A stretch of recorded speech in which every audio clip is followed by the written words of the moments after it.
បាទសួស្តីបងប្អូនទាំងអស់គ្នានេះជាសកម្មភាពក្រុមការងារធ្វើការរៀបចំប្រព័ន្ធការពារសត្វកាឌៀទុកមុនណាបាទសម្រាប់ផ្ទះសាងសង់ថ្មីបាទនេះជាប្រភេទភូមិគ្រឹះតែម្ដងដែលមានទំហំជាង500ម៉ែត្រការ៉េបាទដែលយើងចុះមកធ្វើការរៀបចំជាប្រព័ន្ធការពារសត្វកាឌៀទុកមុនជូនគាត់បាទអញ្ចឹងទីតាំងនេះគឺយើងធ្វើការបាញ់ថ្នាំនៅលើផ្ទៃបាតទាំងមូលតែម្ដងបាទហើយមានប្រព័ន្ធទយោបន្ថែមណាបាទចឹងតយោគឺយើងរៀបនៅគ្រប់ធ្នឹមអមសងខាងធ្នឹមទាំងអស់តែម្ដងបាទ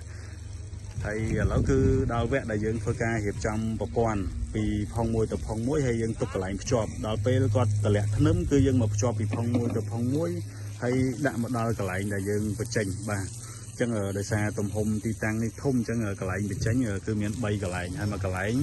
6រុនបាទអញ្ចឹងការបែងចែកការតេស្តទឹកថ្នាំអីមួយសេតហ្មងទៅលើការងារហ្នឹងគឺ